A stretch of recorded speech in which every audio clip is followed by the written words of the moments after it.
Épisode 6. L'école de la richesse de CEV, un marathon vers la réussite financière. Des cours pratiques de développement personnel, entrepreneuriat et indépendance financière en 40 épisodes audio de 15 minutes chacun.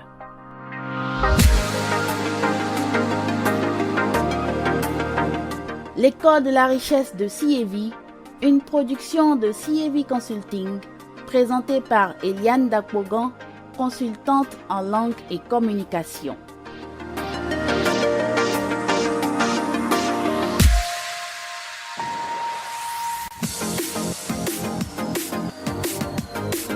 Salut à tous, bienvenue dans le 6e épisode de l'école de la richesse de CEV. Après avoir écouté l'épisode dernier, vous avez compris que c'est la valeur qui attire l'argent à soi. Puisque c'est la valeur qui attire l'argent, alors il faut comprendre comment produire de la valeur et comment produire plus de valeur pour pouvoir produire de la richesse.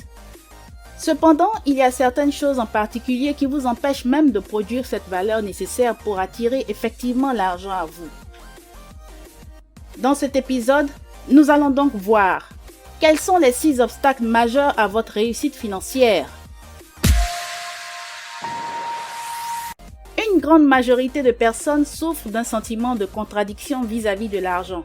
C'est le premier obstacle à la réussite financière que nous allons analyser avec professeur Dan Lok. Vous savez, beaucoup de personnes veulent réussir et devenir riches, mais il y a un problème. Au fond de vous-même, vous ne croyez pas que vous méritez d'être riche. De nombreuses personnes ont grandi avec une éducation qui a associé des idées négatives à la notion de l'argent et à ceux qui sont riches. Ce sont des idées du genre « les riches sont avides »,« l'argent est la racine de tous les maux ». On leur a inculqué ceci. Si vous gagnez de grosses sommes d'argent sur une courte période de temps, c'est que vous avez fait quelque chose d'illégal, c'est que vous n'êtes pas de bonne moralité.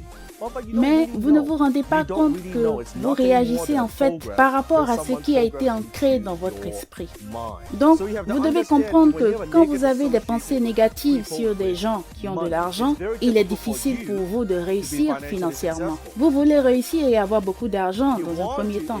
Mais dans le même temps, au fond de vous-même, vous pensez qu'il est mauvais d'avoir de l'argent. Et vous ne voulez pas devenir une mauvaise personne. Rappelez-vous toujours que la vie est courte. La vie est très courte, très courte. Votre entourage, à savoir votre famille, vos amis, ceux que vous aimez et dont vous vous souciez, vous ne savez pas ce qui peut leur arriver du jour au lendemain. Un jour, ils sont en bonne santé, le lendemain, ils sont malades. Et quand vous prenez de l'âge, vous voyez certainement des amis et des proches tomber malades ou décéder autour de vous. Cela me montre à quel point la vie est courte et à quel point la vie est fragile. Vous n'avez pas toute la vie devant vous. Vous vous dites peut-être, j'ai encore 20 ans ou 30 ans devant moi. À supposer que vous voyez votre famille une fois par an. Vous pouvez vous dire, j'ai 20 ans ou 30 ans pour les voir. Non, vous n'avez pas 20 ans ou 30 ans pour les voir. Vous les verrez peut-être 20 fois ou 30 fois. Vous n'aurez pas 20 ans ou 30 ans pour les voir. Si vous regardez les choses de ce point de vue, cela créera en vous un sentiment d'urgence. C'est pourquoi je dis aux gens de prendre soin d'eux. Ce n'est pas juste une question d'argent. L'argent ne peut pas acheter l'amour, l'argent ne peut pas acheter la santé. Mais l'argent peut au moins subvenir aux soins de santé dont vos proches ont le plus besoin à un moment donné. Je me souviens, quand je n'avais pas d'argent et que mon père avait besoin de moyens pour se soigner, je ne pouvais pas l'aider financièrement.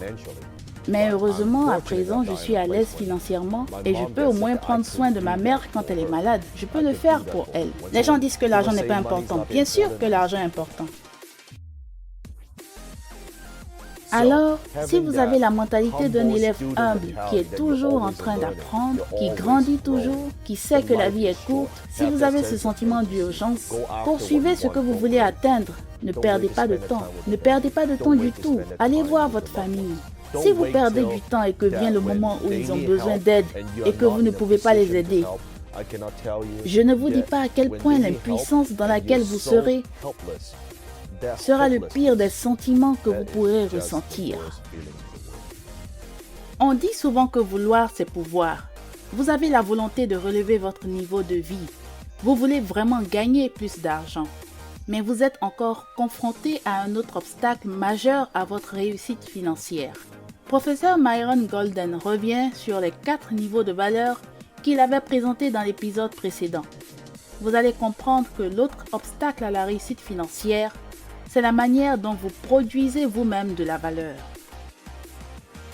Si les gens gagnent beaucoup d'argent, il y a une raison à cela. Si les gens gagnent peu d'argent, il y a une raison à cela. C'est dû au fait que le revenu est le résultat de la valeur produite et offerte sur le marché. Donc, c'est la valeur qui crée le revenu. Il y a 4 niveaux de valeur. Et si vous opérez à un niveau bas, vous ne pouvez que gagner peu d'argent. Il y a 4 niveaux, mais il y a 5 ressources. Chaque niveau a une ressource, mais le niveau le plus élevé a 2 ressources. Alors, le niveau de valeur le plus bas, c'est l'implémentation. Ce sont ceux qui font les choses élémentaires. Si vous faites les choses élémentaires, vous gagnez le moins d'argent. Et au fait, la ressource que vous utilisez à ce niveau est vos muscles. Vous utilisez vos muscles pour vous faire de l'argent. En réalité, l'argent est spirituel de nature et non matériel. Alors, si vous utilisez une ressource physique comme vos muscles pour vous faire de l'argent, vous aurez des revenus limités. Et si vous voulez augmenter vos revenus, vous devez opérer au niveau spirituel le plus élevé. Le deuxième niveau le plus bas, c'est l'unification. La ressource que vous utilisez, c'est vos compétences en management. Vous ne faites pas les choses élémentaires vous-même, mais vous gérez les personnes qui font les choses élémentaires. Donc vous gagnez plus d'argent qu'eux, mais votre revenu est toujours limité. Si vous voulez gagner plus d'argent que cela, ce n'est pas le fait de continuer à travailler à ce même niveau qui va vous permettre de gagner plus d'argent. Le niveau suivant, c'est la communication. La communication est le deuxième niveau de valeur le plus élevé. Les communicateurs sont parmi les personnes les mieux payées au monde. Ce sont les gens qui communiquent un message de leur cœur dans le cœur des autres.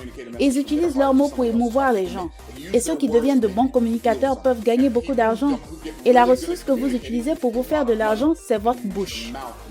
Et ça semble toujours injuste que des gens qui ne font que parler gagnent beaucoup d'argent plus que des gens qui déplacent des choses, font des travaux manuels, creusent des trous, etc. Mais parfois, des gens peuvent s'efforcer à maintenir une bonne condition physique et à la fois se plonger dans une paresse mentale. Elles ne vont pas travailler dur à apprendre de nouvelles choses, mais elles vont continuer à travailler dur sur ce qui ne marche pas. Et le niveau de valeur le plus élevé, c'est l'imagination. Vous utilisez votre esprit pour vous faire de l'argent. C'est l'une des ressources. L'autre ressource que vous utilisez pour vous faire de l'argent, c'est l'argent. Donc, votre esprit est la plus grande ressource que vous possédez pour créer de la richesse. Mais on a enseigné à la plupart d'entre nous à ne pas réfléchir, n'est-ce pas?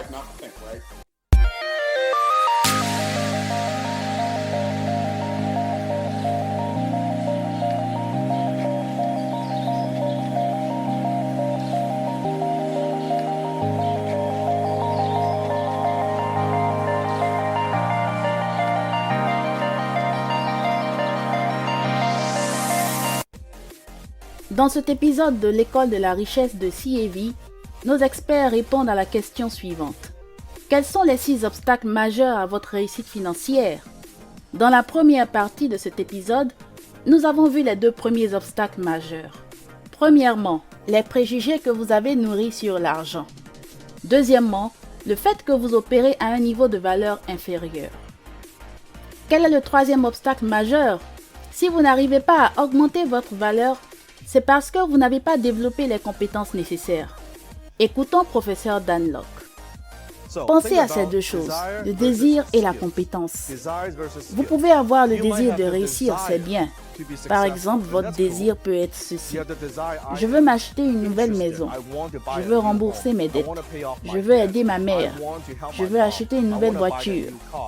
Mais si vous ne pouvez pas vous appuyer sur une compétence pour réaliser votre désir, si vous avez le désir et que vous n'avez pas la compétence, vous serez toujours frustré. Vous pouvez admirer la vie des autres sur Facebook ou Instagram et vouloir aussi être comme eux. Mais sans vous appuyer sur un ensemble de compétences, vous n'y arriverez pas. À quelles compétences je fais allusion? Je vous parle de compétences en marketing. Je vous parle de compétences en vente, de compétences en closing, de compétences en matière de génération de revenus, en autodiscipline, de compétences en gestion du temps.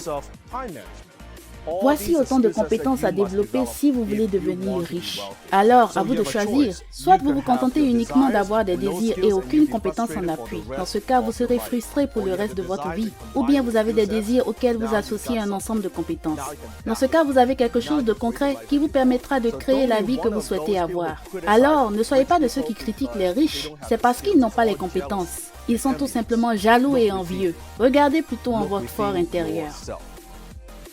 Restons avec professeur Dan Lok pour analyser deux autres obstacles. Dites-nous, professeur, quel est le quatrième obstacle majeur à la réussite financière? Un jour, un des poissons de mon aquarium est mort. J'ai appelé un spécialiste pour lui demander pourquoi mon poisson était mort. Et il m'a dit que le poisson était malade et que d'autres poissons aussi pouvaient être malades. Alors, je lui ai demandé comment je pouvais soigner les poissons. Il m'a répondu, « Dan, si un poisson est malade, tu ne traites pas le poisson, tu traites l'eau. Si vous voulez améliorer votre vie, vous devez prêter attention à votre entourage. Ce qui vous entoure représente votre eau et vous êtes le poisson. Si vous voulez changer, mais que vous avez un entourage toxique, que ceux qui vous entourent sont négatifs, qu'ils ne croient pas en vous, que faire? Si vous voulez réussir, vous devez d'abord vous mettre dans une position qui vous permettra de réussir. Si vous voulez gagner le jeu, vous devez au moins entrer dans le jeu. Si vous voulez changer, traitez l'eau, votre environnement, les livres que vous lisez, les vidéos que vous regardez vous influencent aussi.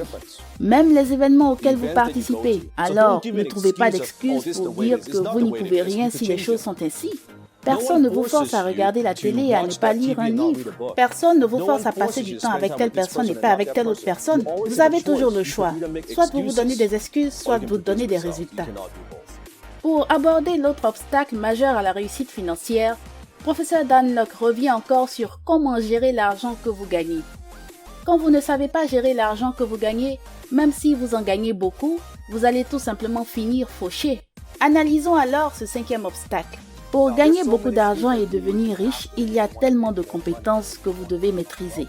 Mais je crois que parmi toutes, il y a au moins 3 à maîtriser. La première compétence à acquérir, c'est savoir se faire de l'argent. Quand j'avais commencé à créer mes entreprises, au début, je ne savais pas comment gagner de l'argent. Au fur et à mesure, j'ai su comment bien gagner de l'argent, ce qui est habituellement du domaine de la vente et du marketing, des activités génératrices de revenus. J'étais bon quand il s'agissait de faire de l'argent. Je maîtrisais comment faire de l'argent. Mais j'étais mauvais quand il s'agissait de garder de l'argent de côté. Alors, quand j'ai commencé à me faire beaucoup d'argent, vous savez quoi? Je m'achetais une nouvelle voiture chaque année. Je sortais avec mes amis, je leur achetais à boire et à manger.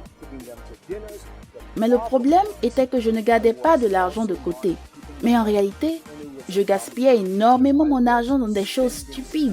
Problème, quand vous savez bien comment vous faire de l'argent, vous avez parfois un excès de confiance et vous pensez que vous pouvez toujours vous faire beaucoup d'argent. Et c'est là le problème. Je vois beaucoup d'entrepreneurs faire cette erreur. Ils font de la vente, ils font du marketing, ils mettent leurs produits et services de l'avant et ils font rentrer de l'argent. C'est tout ce sur quoi ils se focalisent. Mais ils ne savent pas garder de l'argent de côté. Comment gérez-vous l'argent? Comment gardez-vous l'argent? Remarquez que j'ai dit garder l'argent et non économiser ou conserver. Je parle de garder de l'argent pour le multiplier après. Donc, premièrement, il faut savoir faire de l'argent et deuxièmement, il faut savoir garder de l'argent de côté. Et troisièmement, il faut savoir multiplier l'argent. Et vous multipliez l'argent en quoi faisant? En investissant. Voici donc les compétences que vous devez maîtriser si vous voulez devenir prospère. Nous venons de détecter et analyser les 5 premiers obstacles majeurs à la réussite financière, un par un. Et quel est le 6e obstacle? Ce sera l'objet du prochain épisode de l'École de la richesse de CAV. À la prochaine! L'École de la richesse de CAV, une production de CAV Consulting présentée par Eliane Dakpogan, consultante en langue et communication. Avec le titre Monolith, musique du générique et du fond sonore, réalisé par Aerio. L'École de la richesse de CAV, un marathon vers la réussite financière. Des cours pratiques de développement personnel, entrepreneuriat et indépendance financière en 40 épisodes audio de 15 minutes chacun.